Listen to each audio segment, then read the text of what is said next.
ವಿಜಯ್ ರಾಘು ಅಂತೂ ತುಂಬಾ ಅಂದ್ರೆ ತುಂಬಾನೇ ನೋವನ್ನ ಅನುಭವಿಸ್ತಾ ಇದ್ದಾರೆ. ಆದ್ರೆ ನಿಮ್ಗೆ ಕಾಣಿಸೋದಿಲ್ಲ, ಯಾಕಂದ್ರೆ ಅವರು ನಗು ನಗುತ್ತಾನೆ ತುಂಬಾನೇ ಖುಷಿಯಾಗಿ ಇದ್ದಾರೆ. ನೋಡ್ತಾ ಇರ್ಬೋದು ಎಷ್ಟು ಚೆನ್ನಾಗಿ ಲವಲವಿಕೆಯಿಂದ ಒಂದು ಫೋಟೋಗೆ ಪೋಸ್ಟ್ ಕೊಟ್ಟಿದ್ದಾರೆ, ಟಿವಿಲಿ ಕಾಣಿಸ್ಕೊತಾ ಇದ್ದಾರೆ. ವೀಕೆಂಡ್ ಬಂತು ಅಂದ್ರೆ ಡಿಕೆಡಿಯನ್ನ ನೋಡ್ತಾ ನಾವು ವಿಜಯ್ ರಾಘು ಅವರನ್ನು ಕೂಡ ನೋಡ್ಬೋದು, ಅವರ ನಗುವನ್ನ ಸಹ ನೋಡ್ಬೋದು, ಡ್ಯಾನ್ಸ್ ಅನ್ನು ಕೂಡ ನೋಡ್ಬೋದು. ಎಷ್ಟು ಜೋವಿಯಲ್ ಆಗಿ ಎಲ್ಲರನ್ನೂ ಕೂಡ ಮಾತನಾಡಿಸುತ್ತಾ ಮಾರ್ಕ್ಸ್ ಅನ್ನ ಕೊಡ್ತಾ ಇರ್ತಾರೆ.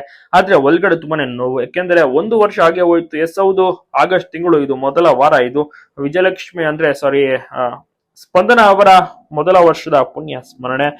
ಶೌರ್ಯ ಅಂತೂ ತುಂಬಾ ಅಂದ್ರೆ ತುಂಬಾನೇ ನೋವನ್ನು ಅನುಭವಿಸ್ತಾ ಇದ್ದಾರೆ. ವಿಜಯ್ ರಾಘು ಅವರು ಕೂಡ ಕಾರ್ಯವನ್ನು ಕೂಡ ಮಾಡ್ಬೇಕಿದೆ, ಯಾಕೆಂದ್ರೆ ಅದು ಕರ್ತವ್ಯ. ಸ್ಪಂದನ ಇದ್ದಿದ್ರೆ ಎಷ್ಟು ಖುಷಿ ಪಟ್ಟಿರೋರು ವಿಜಯ್ ರಾಘು ಅಂದ್ರೆ ಅವರ ಸಿನಿಮಾಗಳನ್ನ ನೋಡುತ್ತೆ. ಯಾಕಂದ್ರೆ ಈ ಇತ್ತೀಚಿನ ದಿವಸಗಳಲ್ಲಿ ವಿಜಯ್ ರಾಘು ಒಳ್ಳೆ ಸಿನಿಮಾ ಮಾಡ್ತಾರೆ, ಜೊತೆಗೆ ಸಾಕಷ್ಟು ಸಿನಿಮಾಗಳು ಕೂಡ ಬಂದಾಯ್ತು, 2-3 ಸಿನಿಮಾಗಳು ಬಂದಾಯ್ತು.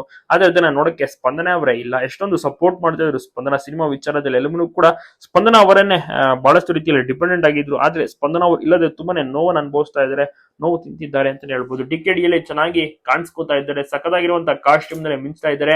ಆಮೇಲೆ ಕಂಟೆಸ್ಟೆಂಟ್ಸ್ ಗಳಿಗೂ ಕೂಡ ಅಷ್ಟೇ ತುಂಬಾ ಚೆನ್ನಾಗಿ ಮಾರ್ಕ್ಸ್ ಅನ್ನ ನೀಡ್ತಿದ್ದಾರೆ, ಚೆನ್ನಾಗಿ ಅವ್ರನ್ನ ಮಾತನಾಡಿಸ್ತಾರೆ. ಡೌನ್ ಟು ಅರ್ತ್ ಪರ್ಸನ್ ಅಂತಾರಲ್ಲ, ಅದನ್ನ ವಿಜಯ್ ರಾಘು ಅವರಿಗೆ ಕರೆಕ್ಟ್ ಆಗಿ ಒಂದು ಸೂಟ್ ಆಗುತ್ತೆ.